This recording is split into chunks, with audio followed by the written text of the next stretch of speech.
All right, good evening, everyone. I'd like to welcome you to our City Commission meeting tonight, and would ask if you could just please silence or turn off your cell phones, and remind everybody that our meetings are televised every day on Channel 2 at 6 p.m. at midnight, and also available for viewing on YouTube. And we'll go ahead and start off with our Pledge of Allegiance, followed by a silent prayer. I pledge allegiance to the flag of the United States of America, and to the republic for which it stands, one nation, under God, indivisible, with liberty and justice for all.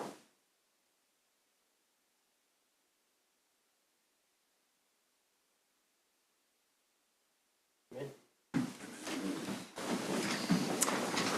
All right, I have a first consideration of previous meeting minutes for old business, meeting minutes from May 14th, 2024, regular meeting. I move to approve the minutes from May 14th, 2024, regular meeting. Second. All right, motion's been seconded. We'll begin voting with Commissioner Bowder. Aye. Aye. Aye. Aye. Aye. All right, motion passed, 5-0. Moving on to new business, public comment. Sarah, do we have any? We do not. Okay. Then we'll move right along to general items. Safe streets and roads for all Vision Zero action plan update.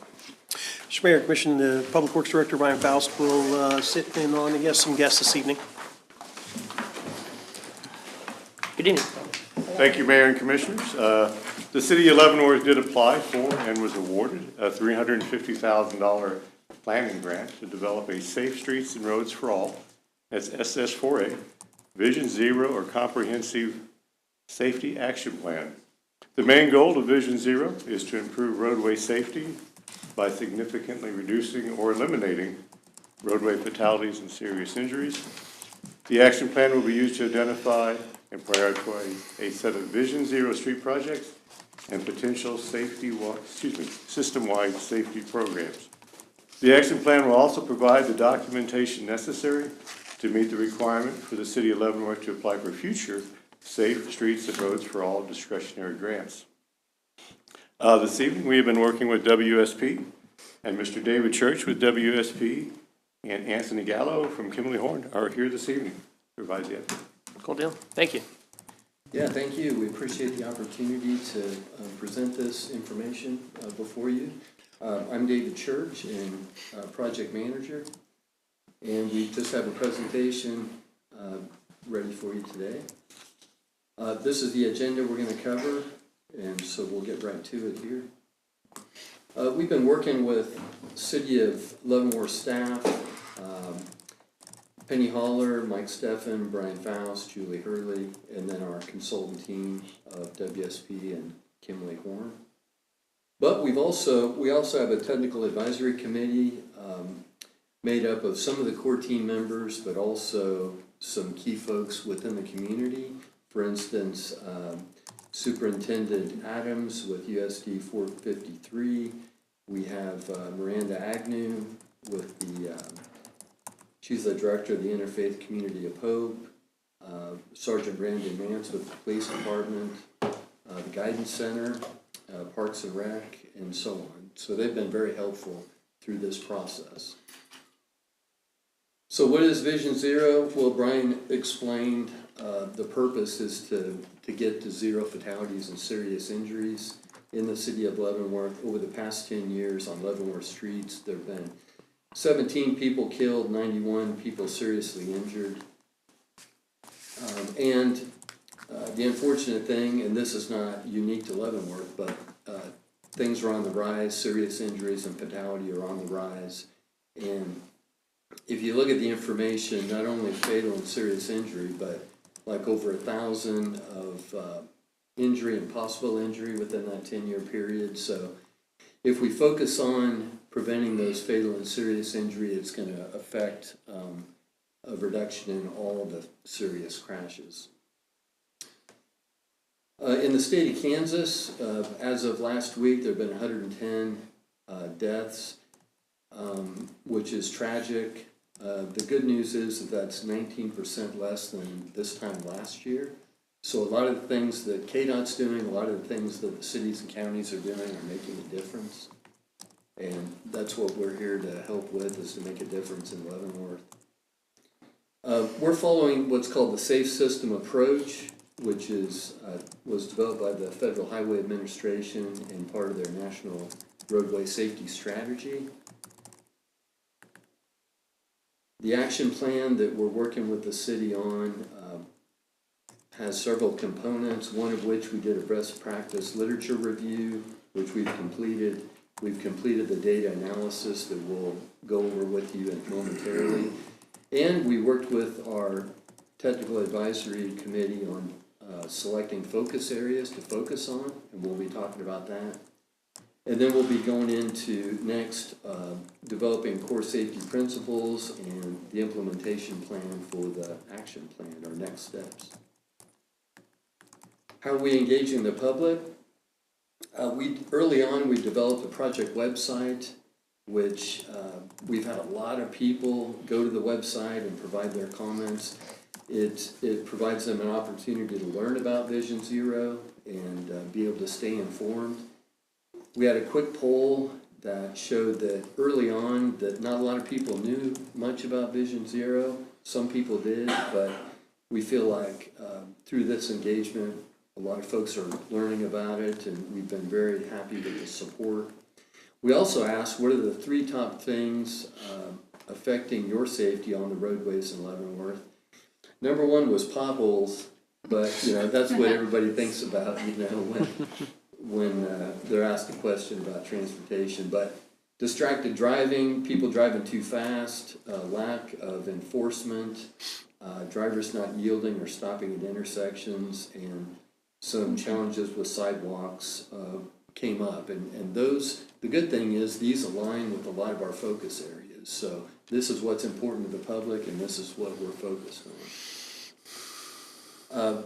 Through the website, folks have an opportunity to come in and drop a pin with concerns at different locations about driving, walking, cycling, Ride LV or others. So we've had 209 contributions to that. We'll be summarizing that information and using it to inform the plan.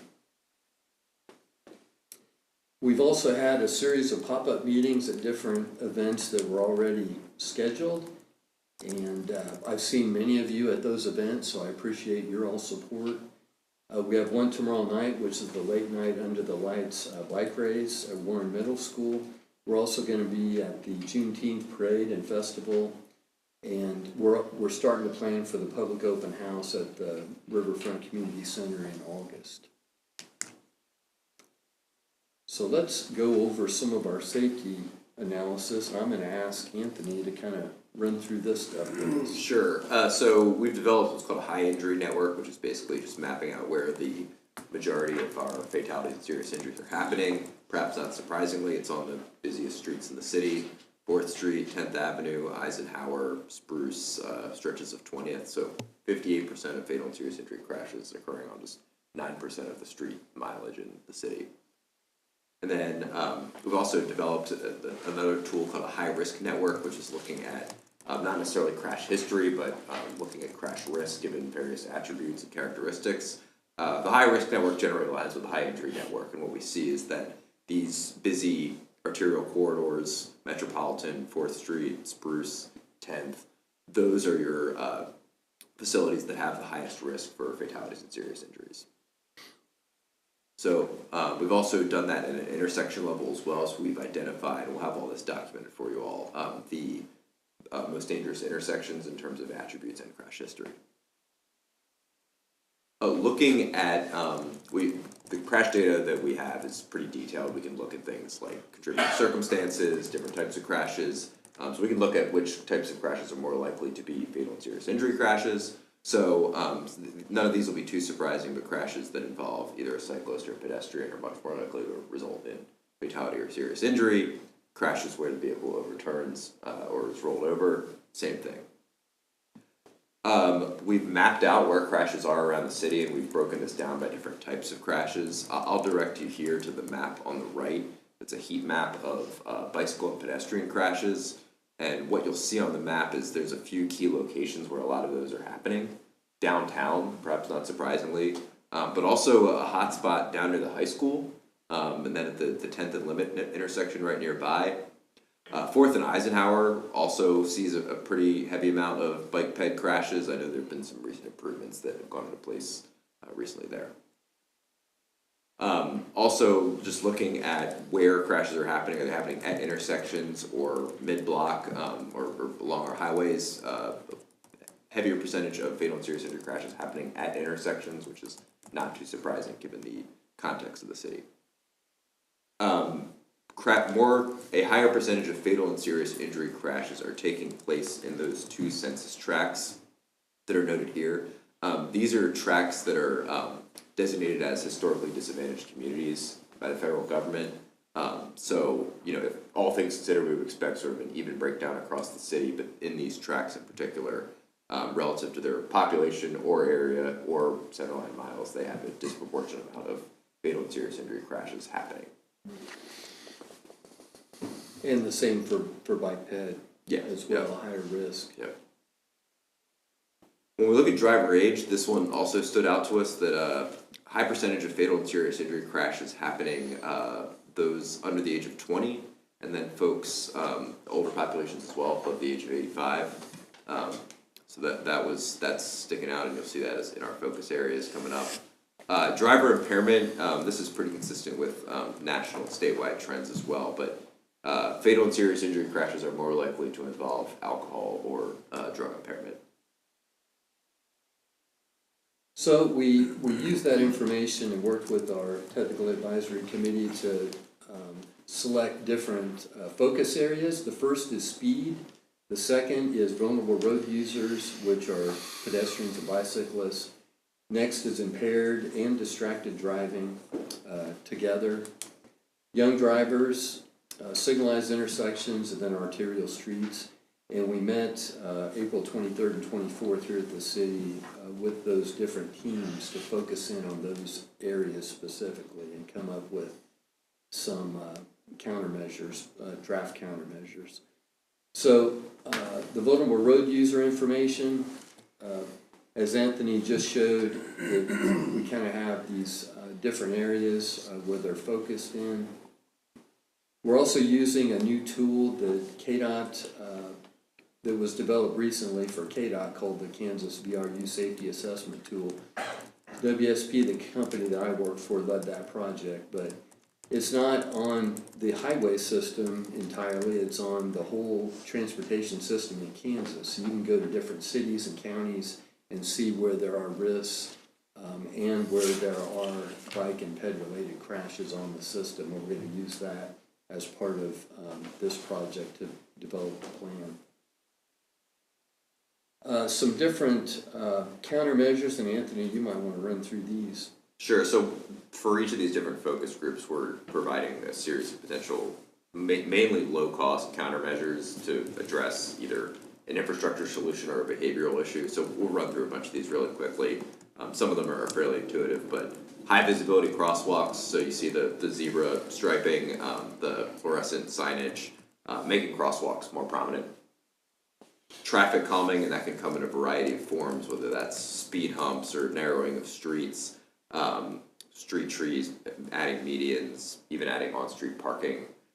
There are some other cities around Kansas that have a traffic calming program in place for how citizens can request implementations and how that gets addressed. Bike lanes, there are currently no on-street bike lanes in the city.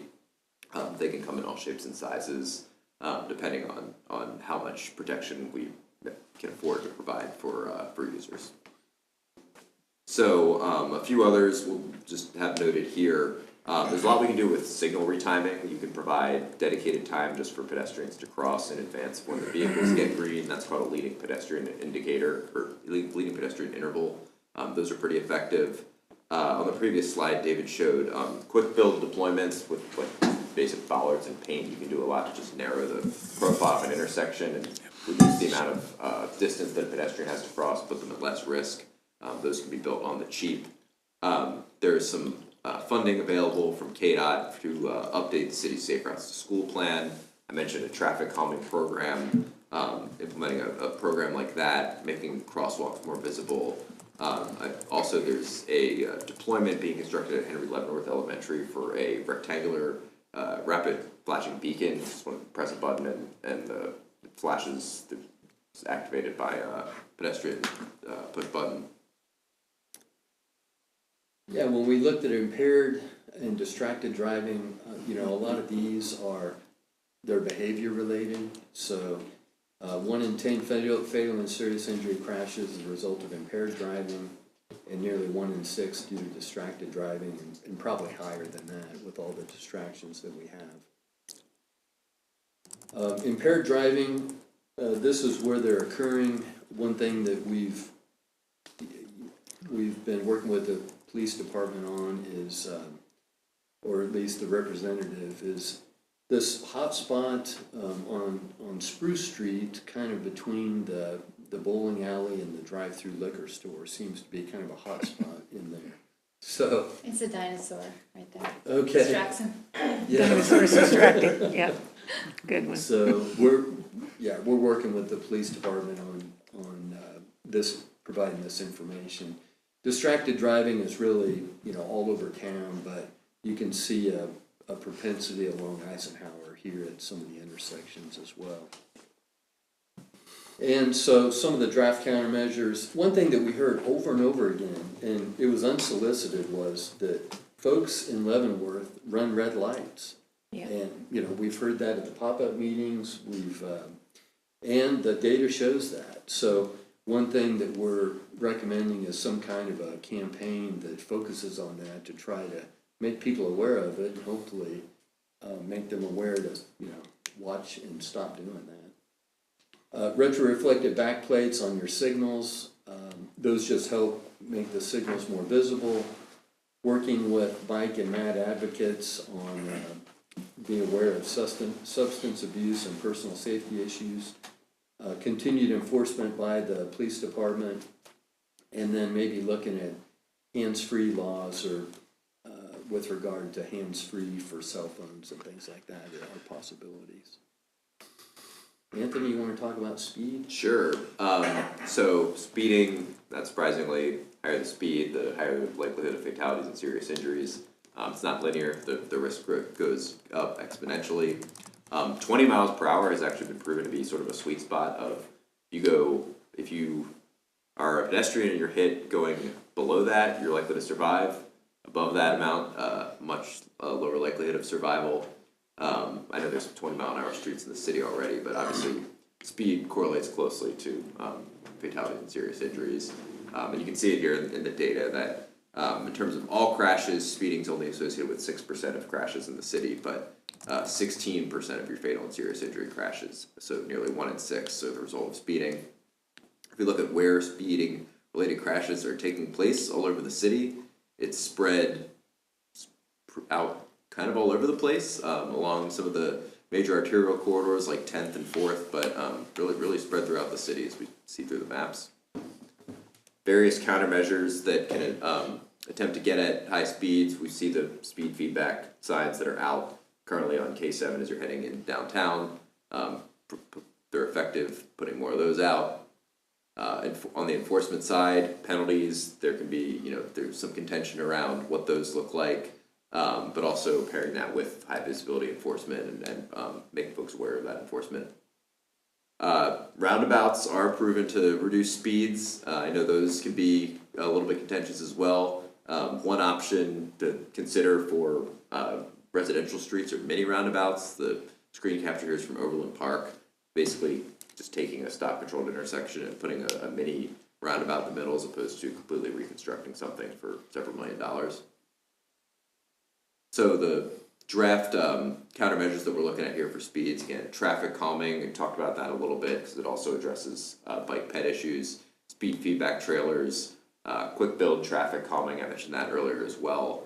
Roadway lane reallocations, like taking a 4-lane undivided roadway and going down to 3 lanes, like was planned for 4th Street.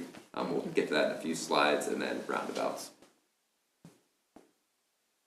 Younger drivers, again, is a high-risk group, and so a third of fatal and serious injury crashes involve drivers 25 and under. Nearly 1 in 5 involve drivers 20 and under. So it's definitely a high-risk group. Where are these happening? Again, at a lot of your arterial major intersections and just along those arterials in general. Some good things are that Kansas does have a graduated driver's license law. I think there may be an opportunity to kind of provide more information about that and make sure that parents or folks that are working with young drivers are aware of the requirements of the GDL. Something that is, I think, a great opportunity is a program called SAFE. It was started in southeast Kansas years ago down in the Pittsburgh area, and it is a student-led program in high schools and middle schools, and they've found that schools or counties that have and cities that have SAFE programs in their cities, the number of crashes involving young drivers goes way down. And currently, Leavenworth City and Leavenworth County don't have any safe schools, so we feel like that's a real interesting opportunity. And the school superintendent is in discussions with the SAFE program folks about that. So some draft countermeasures include maybe getting a SAFE program at the high school and middle schools in Leavenworth, raise awareness of the GDL law, more information about cell phone usage. There is Kansas has a driver education toolkit that you can order at no cost. And we also noted a couple of safe driving programs that occur each summer, and I think one's coming up in June. The other one just happened earlier this month. So great experience for those young drivers. And Anthony, you want to finish up? Yeah, the last focus group, signals and arterials, this really is a overlap with a lot of the 4 previous ones that we've looked at. And again, just a very high percentage of crashes are taking place at the signalized intersections. There's about 40 of them in the city, or along those major arterial streets. Probably skip past this one. Yeah. Probably this one as well. Okay. But then for arterials, I mean, 60% of the crashes in the city, and more than 2/3 of the injuries are taking place on like 6 major streets in the city. Yeah. And so the streets that are highlighted in black here, K7, 4th Street, 10th Ave, 20th Street, Limit, Spruce, and Metropolitan are really the areas we're going to target, and the signalized intersections along them. In a lot of these focus areas that we just talked about, I've highlighted here, these are the problem areas on the arterials. So we've touched on a lot of the potential countermeasures because they address other issues as well. This is retroreflective backplates, as David had mentioned. The 10th and Eisenhower signal has these. I think it's the only signal in the city that has those currently. I think those were recently put in. Again, a lot can be done with just retiming of signals, including the amount of yellow time. If you make it longer or shorter, that can have an impact on people running the red light. Dedicated turn lanes at intersections. Some cities have like an access management policy that dictates whether or not you have to put one in. Some considerations there with if you're going to make an intersection wider, or if you have the space to do that. And then roadway lane reallocation. I was mentioning this earlier. In some areas, it's referred to as a road diet. This is taking a street. Typically, it's 4 lanes and then dropping it down to 1 lane each direction and a center turn lane, and then doing something else with the remaining space, whether that's providing a bike lane or providing on-street parking. Helps slow down traffic. In a lot of cases, it doesn't necessarily impact travel time or slow people down all that much. And so we actually put together a heat map. So what you're looking at here are all of the 4-lane undivided roadways in the city, and basically they're how applicable a roadway lane reallocation could be just based on the amount of traffic those segments carry. So there's a stretch of 4th Street that's planned downtown for this reallocation to happen already. Probably some other stretches of 4th Street you see in red that probably aren't the best candidates, but areas of 20th Street or Eisenhower or even 10th Avenue could be potential candidates.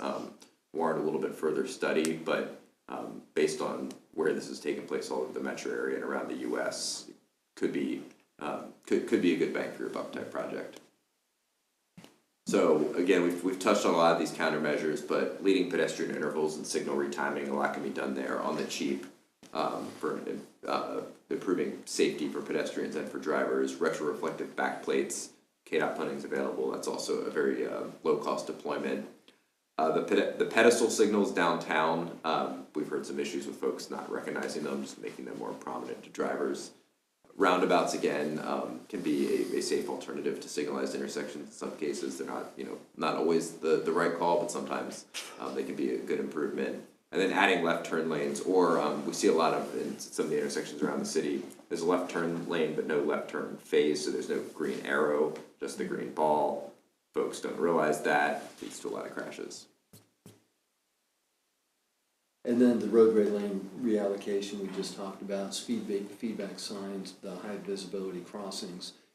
There's not a lot of mid-block crossings across those arterials, and we had discussions just recently about, is it really safe to cross mid-block? Well, the reality is that a lot of people do cross at mid-block. They're not gonna walk half a mile to a signal to cross the street. They're gonna cross where they feel like is the quickest for them. So really the best thing to do is identify those locations and make it safe for them to cross.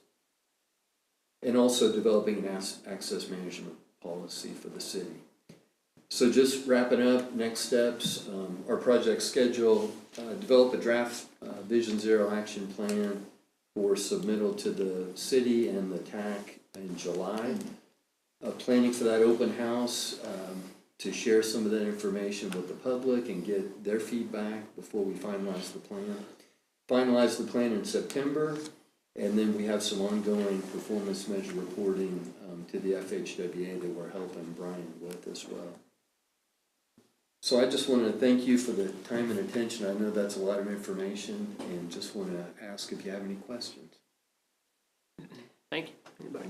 The graduated driver program, is that like driver's education, or do they require driver's education? So I think now? that's probably referring to, there are certain, like, if you're 14 years of age, you can get a farm permit, and then at certain points you can do, I think that's what they're talking about. I thought it was a training Until you're program. ready to go full-time, that's what they're talking about. And we did find out from the school district that they do have one staff member that does teach driver's ed in the high school. Okay, However, they feel like it's probably underutilized, okay. so. That seems to be, it would be important. So I noticed you went to Kiwanis. Would you come to Lions and do the same presentation? Absolutely, Okay. we'd love to. Awesome, Good, thank that'd be you. good. Yeah, it would be. When are these presentations gonna stop? Oh, when will they stop? Yeah, when will we no longer be able to get you to come to an organization Oh, and make the Get the presentation? answers. I well, was like, I volunteer for a lot of things, so I could keep coming back, for however long, but yeah, the project, it kind of wraps up in September. However, the whole deal is to get champions within the city. Yeah. That's important to them, like the owner of the bike shop, for instance. And to keep this going, because we can come up with recommendations, but you have to have those champions with the stakeholders in town and with the city folks that are ready to implement these things over time and go after funding. So this is not something that's gonna happen in the next 10 years. It's something that's gonna happen probably in the next 20 years to get to zero. Thank you. Thank you. Yeah, thank you all. Appreciate it. Thank you. thank you. Thanks. Do you have a card, a business card that you can, Absolutely, yes. that'd be great. You want one? Yeah, please. Anybody else? Yeah. I'll be calling for Lions. Good. This is good, I'll call you. Yeah, that's all right. I've already got one. Wonderful. Yeah. All right, and then we'll go ahead and move to item 3, National Society Daughters of the American Revolution, America 250 Patriots Marker. Mr. Mayor, Commission, Go ahead, I'm sorry. Mr. Mayor, Commission, introduce a guest this evening, Catherine West, who is the National Chair of America 250, with a request to the city that we'll talk about. Yeah. Thank you, Mr. Mayor. As the chief said, my name is Catherine West, and I'm a member of the Captain Jesse Leavenworth chapter of the Daughters of the American Revolution.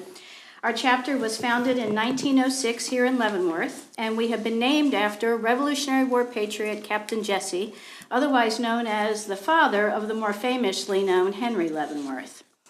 The National Society and our 300 chapters worldwide have begun celebrations related to the semi-quincentennial, or the 250th anniversary of the founding of this nation. I have the distinct honor of serving the National Society as the National Chair of the America 250 Committee. One of the initiatives of this committee is to place America 250 Patriots markers, and I'm pleased to report that over 200 of these markers have been placed in 48 states and the District of Columbia. Later this fall, we will place markers in France, Italy, and Spain.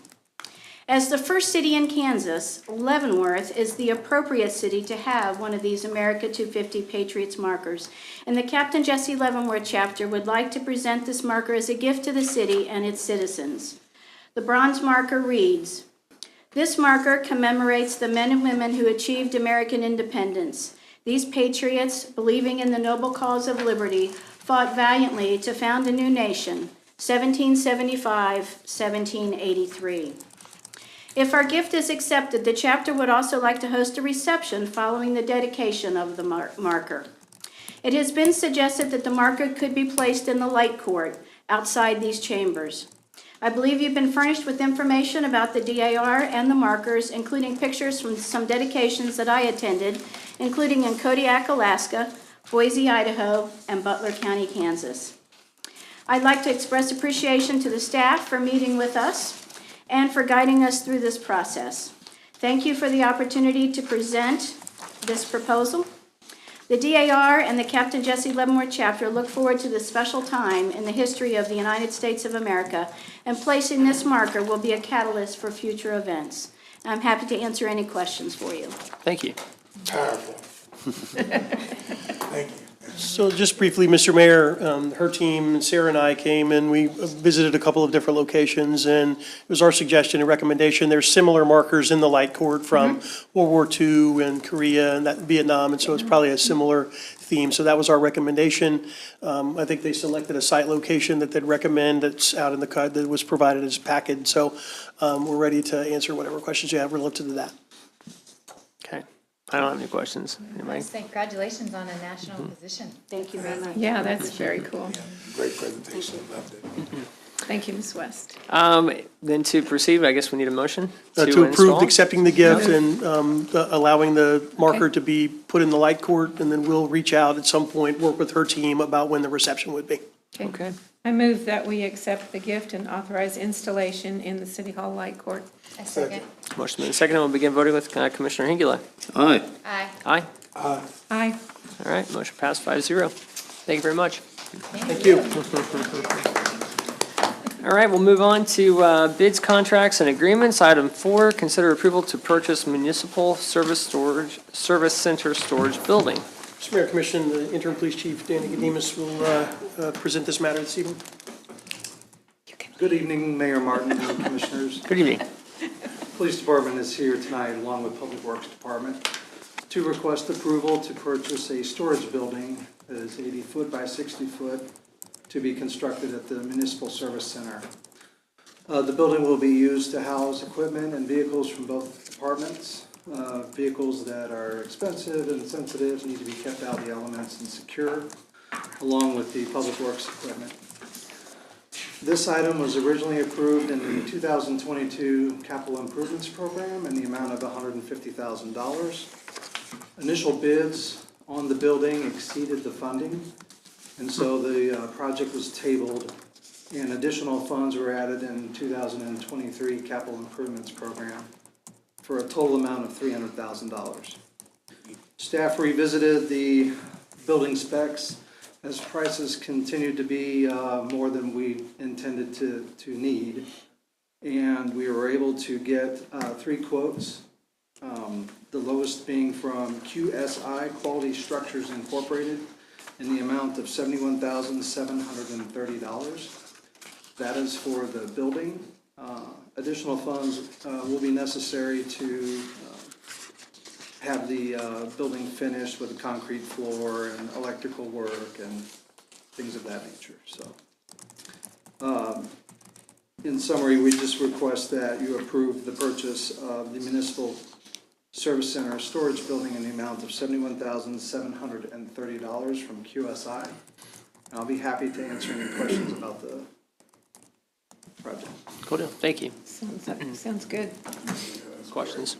Anybody? Under budget. Will this replace the facility that's out there now? No, it's an It'll be an additional addition. building, yes. Good. Thank you. And this will be used for police departments exclusively? So we're gonna share the building. About half of the building will be the police department's use and the other half, the public works department. Okay. Commissioner Wilson? I just have to make a motion. Perfect. Yep. I move to authorize the police department to purchase a storage building from QSI, not to exceed $71,730. Second. All right, motion's been seconded. We'll begin voting with Commissioner Bowder. Aye. Aye. Aye. Aye. Aye. Motion passed 5-0. Thank you. Thank you very much. Thank you. And there we'll move on to item 5, consider approval of design services contract for 2025 pavement management plan. Yeah. Mr. Mayor, Commission, our Public Works Director, Brian Faust, will present this matter. Well, again, Thank you. Again, this item this evening is to consider approval of a contract with Alfred Benish for the development of the 2025 pavement management plan and to finalize the level of service prioritization model. A pavement management plan is an asset management process used to effectively allocate resources and to maximize the service life of pavements. There are 4 basic pavement management strategies. First is preventative maintenance. We do the granite seal, chip seals. We've been using microsurfacing in the past with not the success that we had hoped for. But those treatments work good on roads that are actually in fairly good shape. You're keeping the good roads good. The second is major rehabilitation, and that's our mill and overlay program. In 2024, that's what we did exclusively, is mill and overlay. The third is reconstruction, and that's for streets that have got to a point where other treatments don't work. They basically have failed. And the fourth is stopgap measures, and that's basically pothole patching, just keeping the roads serviceable. Advantages of a pavement management program include improving the quality of our street network in a financially responsible manner, data-driven, defendable project prioritization that helps maximize value and return on investment, and prioritize projects not just solely on PCI, which is Pavement Condition Index, but considers other impacts to residents and motorists, such as roadway classification, deterioration type, peripheral assets, traffic volumes, and other factors. It also implements a plan that considers immediate as well as long-term needs. For 2025, the pavement management plan and model includes developing a specific street list for 2025, with the majority of work involving mill and overlay or major rehabilitation, and the remainder either a granite seal or an ultra-thin bonded asphalt surface, or UBAS. We are not recommending microsurfacing that was done in the past. And we also want to finalize a level of surface prioritization model with an implementation plan. This model will be used to identify projects starting in 2025. Alfred Benish has worked with Leavenworth since 2022 and does have extensive, successful experience in helping communities develop a comprehensive plan. They also have an understanding of funding limitations and challenges working in communities of all sizes. The cost of the 2025 plan does come out of the 24 budget, and currently in 2024 there was $2 million budgeted. Estimates for 2024, in March of this year we awarded a contract to Little Joe's for our mill and overlay at $1.8 million. We will have change orders, we always do. We estimated 5% for another $90,000, and the design of this plan for $89,800. So total estimated cost for 24 is $1,984,000. Staff does recommend approval of the design services contract with Alfred Benish and Company for developing the 2025 pavement management plan in an amount not to exceed $89,800. I'd be happy to answer any questions. thank you. Anything from anybody? That looks good to me. Yep. Thank you Did for it well. keeping us on track with best practices as far as our roadways go. We appreciate that. Yeah, I was thinking that earlier. I'm like, I'm glad he's got all that Knowledge. experience and everything, yeah. Describe motion then. for me the method of redoing the streets that you said we will not use. Microsurfacing is a product that's used all over. But we had a lot of streets that we put that down in the last 2 years and it unraveled on us. And actually the contractor, which is Vance Brothers, is warranting the work and they're gonna come back and fix those streets. But we want it done right the first time.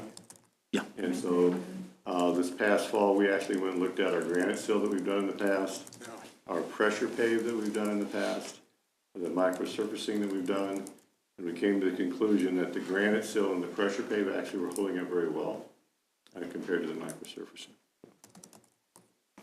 Thank you. Just need a motion then.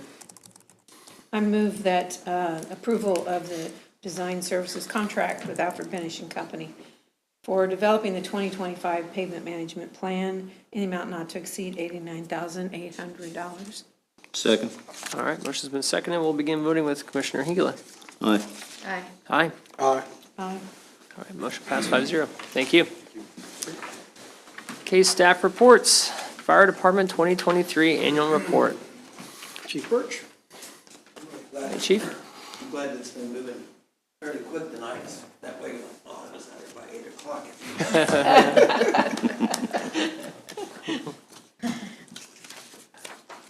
Mr. Mayor, Commissioners, I appreciate the opportunity to come and talk about the department a little bit. It's actually the 2023 report. This was about the time I was here last year for the 2022 report, so next year I'll try to get in a little bit earlier in the year. Just kind of go through it and just discuss the fire department. There's some numbers in here and stuff. This past year, we actually, first time since I was here, we actually did a photo of the department, you know. There's a few people that's already gone from the photo there, but that's something that we did. And then, this kind of my chief officers introduction. I have three down below the three there. I have three what we call shift commanders. They're battalion chief rank. Aaron, William, and Chris. That's A, B, C, and C shift. And they actually run the day-to-day operation on duty. So like during the weekend, whichever shift's on, that's kind of, you know, they certainly call me or Mike Short, my deputy, but they're the ones that are out on the front line. And of course, my deputy chief, Mike there, and then Andy Brooks. You don't see him, he's the fire marshal here. I get asked a lot about the stripes and stuff, and just real quick what that is. It's kind of, the stripes are actually a ranking. So like if you had 2 stripes, which we don't have that ranking, it would be a captain. Battalion chiefs have 3, deputy has 4, chief has 5. And then those little stars, that for each one of those, that's 5 years of service. So as you can see, these guys all have between 20 and 25 years. So.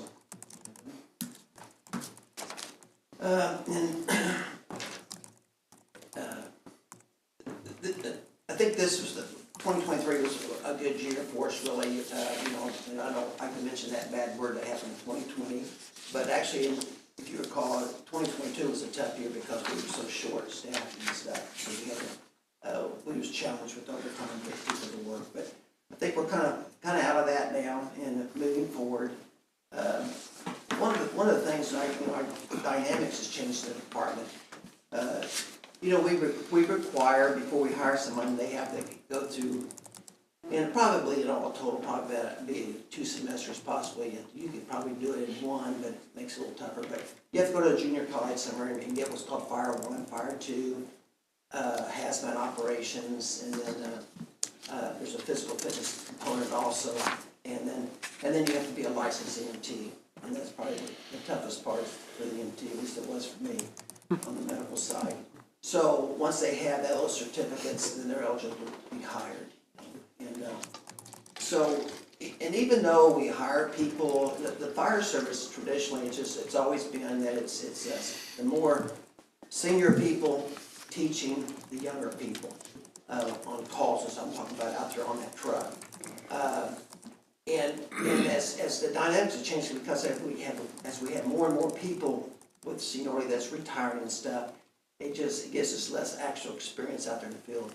And give you a couple examples and just something like that, it's not that big a deal, but just things that if you've been there and done it before, you can kind of help. And let's picture this, you're running a call, let's say it's an EMS call, so you get an address and somebody's inside, maybe having a little difficulty breathing or something of that nature. And you get there and you get off the truck with your EMS bags, and there's a fence around that front yard, and there's two big old dogs barking at you. Yeah. What do? You open the gate and go on in? What do you do in that situation?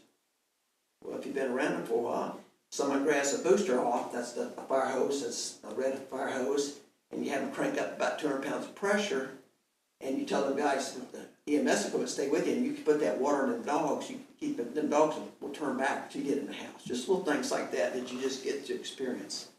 If any of you have went in CPR, had CPR training before, a lot of people get trained CPR, but if you've ever done it, that first time's kind of hard. You just, you almost need someone else there that's been there. You feel for the, check for the breathing, check the pulse, and sometimes they go ahead and start compressions, so, we're losing a lot of that. We're losing a lot of that experience and stuff, but that's one of the challenges that we have in the dynamics of our department now.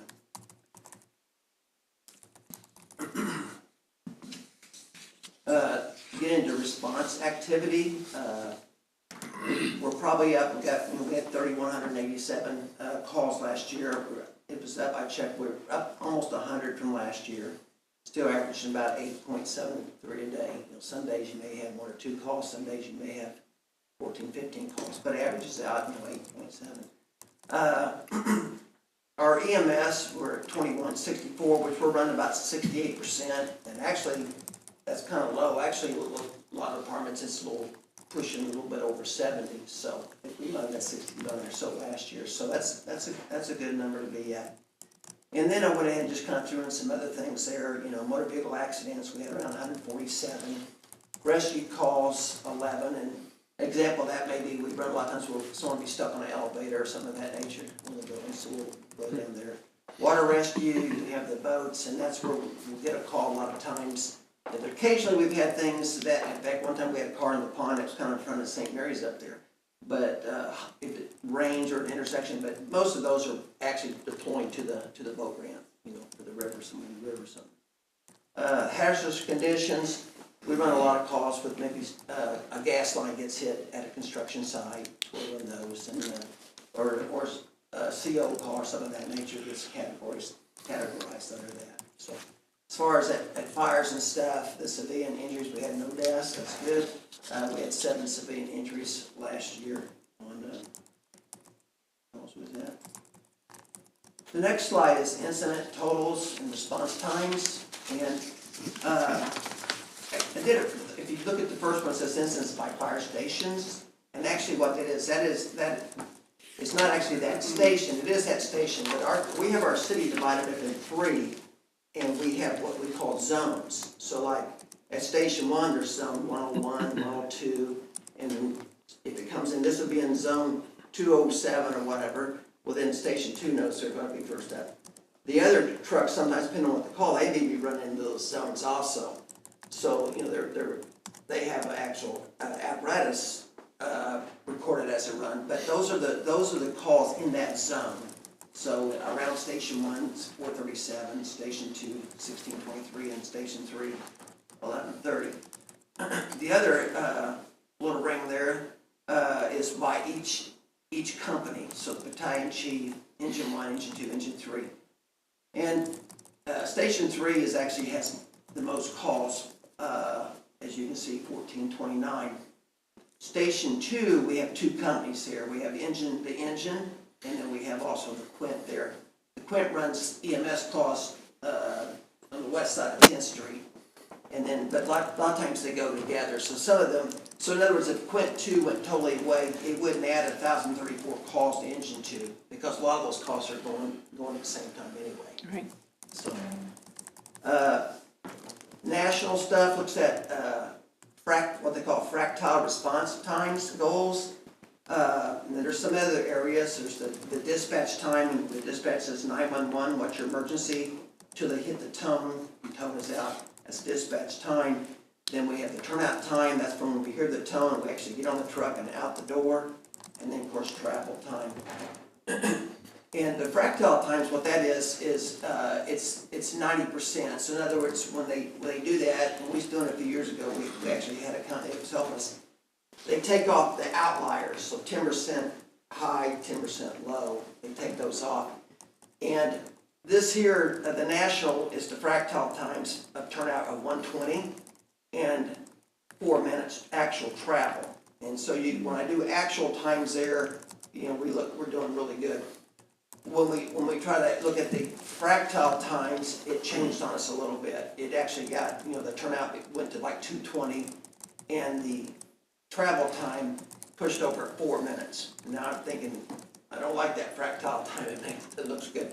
But then I got to think about it, what it is, I think, because it added time when we dropped off the slowest and the fastest, we had a lot of calls where we get there fairly quick in certain areas. And so I think when we cut that 10%, it pushed our numbers up a little bit as far as times. At least that's my story, and I'm sticking to it. Okay. The next thing is risk reduction, and that's kind of community risk reduction, CRR is the terminology. People don't normally say fire prevention division anymore. It's community risk reduction. So that's what you're trying to do. And some of the things in that arena, other than mutual aid, is hydrant inspections. And the guys are out now. We have roughly close to 1,400 hydrants in the city.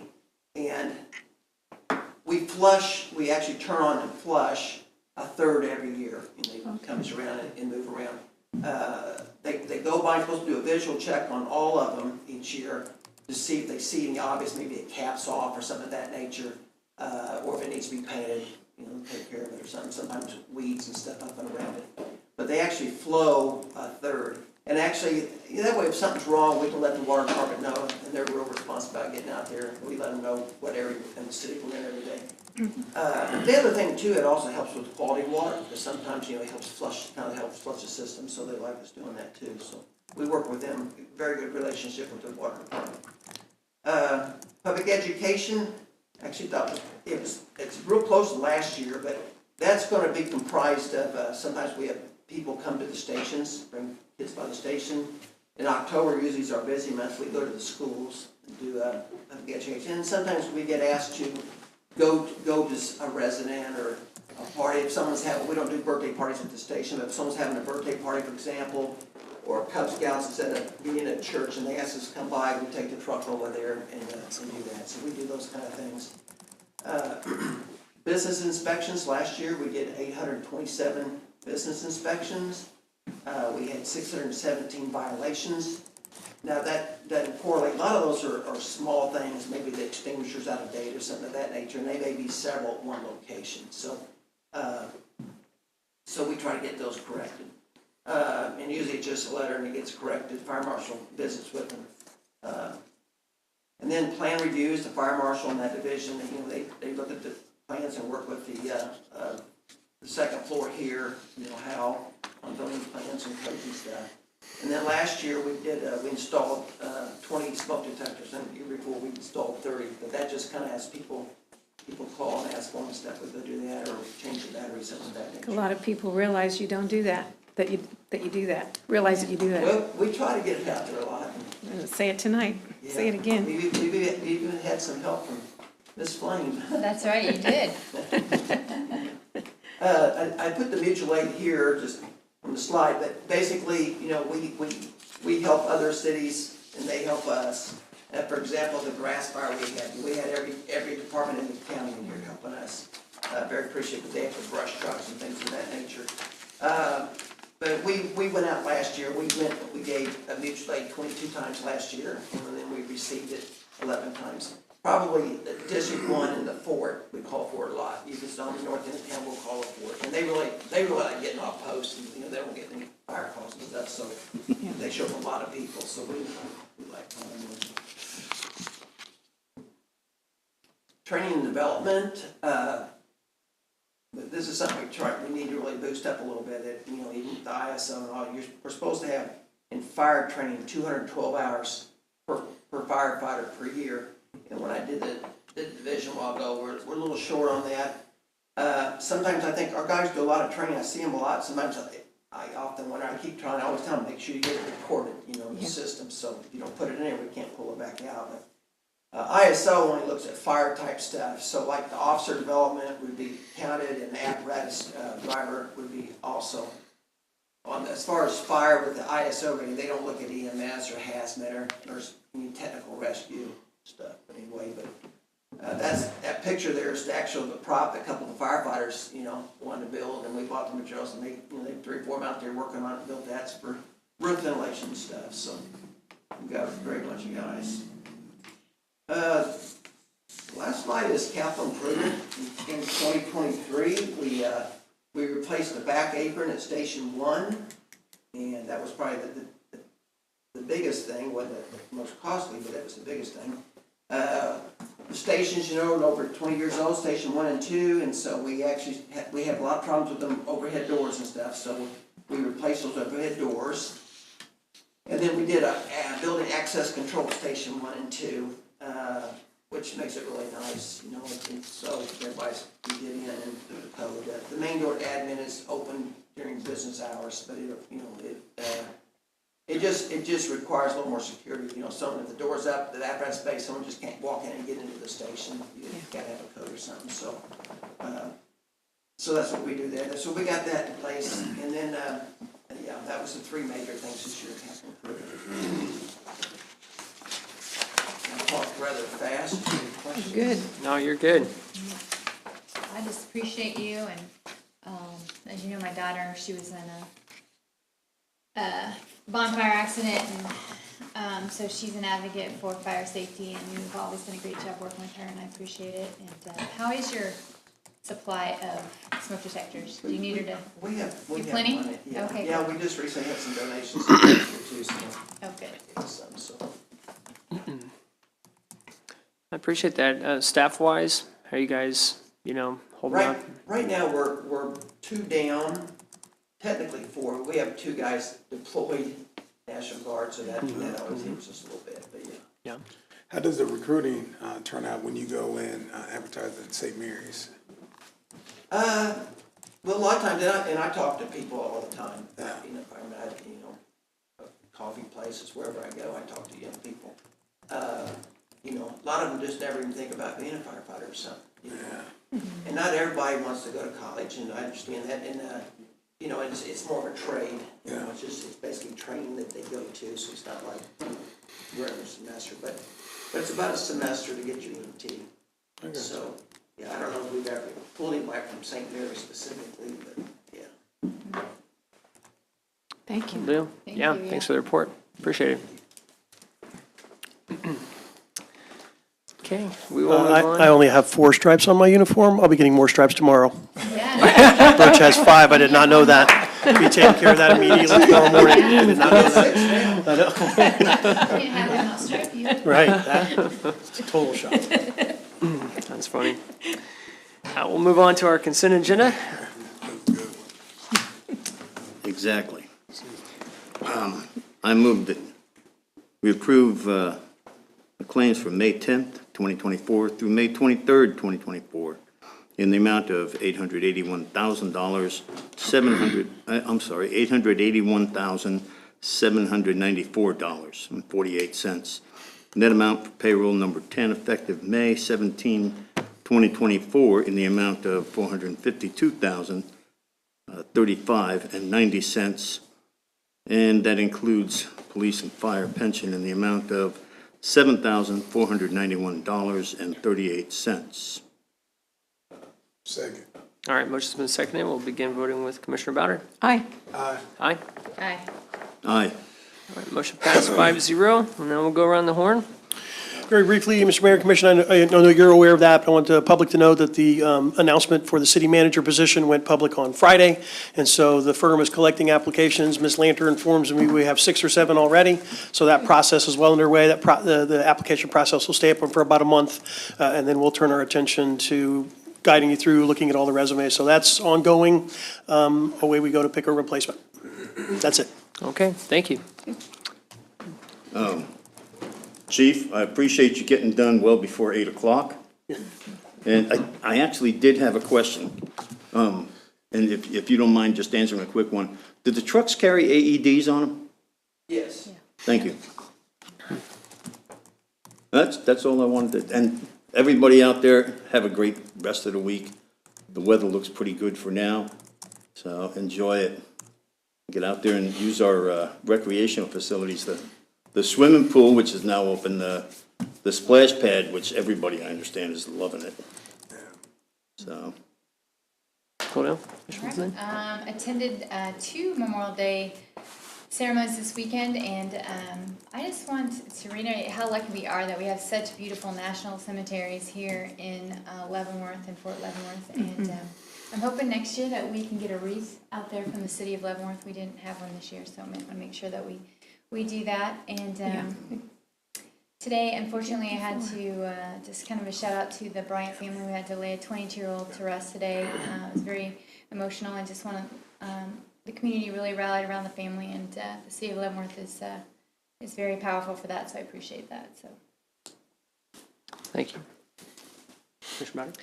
Yeah, I just wanted to say this time of year, we start having calls, scam calls and stuff. But I got to tell you about this, Chief, because this was good. This morning, I thought it was my doctor calling because I've been waiting for, and they always have a different number when they call. And so I don't normally pick up numbers that I don't know that are out of the city. And the person started talking about how they were part of a police association. Sure. And they wanted to, talk about how they risk their life out there and it's so important and we're raising these funds for whatever. And I said, well, thank you. I'll hand you over to my husband who's a police officer. And I just heard silence and they hung up. So just be on guard for calls like that. And another thing is door to door. And if someone is going door to door, ask them to see their vendor license that they get through the city. If they don't have one, then they should not be doing it. And I always ask, and a lot of times they don't. They just, I don't know where they come from. They look all official, they have a little, embroidered shirt and everything on, but, 9 times out of 10, they really don't have, they definitely don't have one on them. But when I call the city, and you can call the city and ask if they have a license to go around door to door for vending. So just remember that because we don't know why they're there at your house. They could be casing it out. So thank you. good point. Thank you.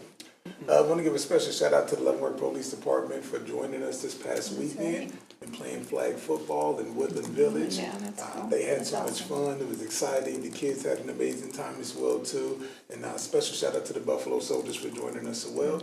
And and I just want to encourage everybody. It's summertime.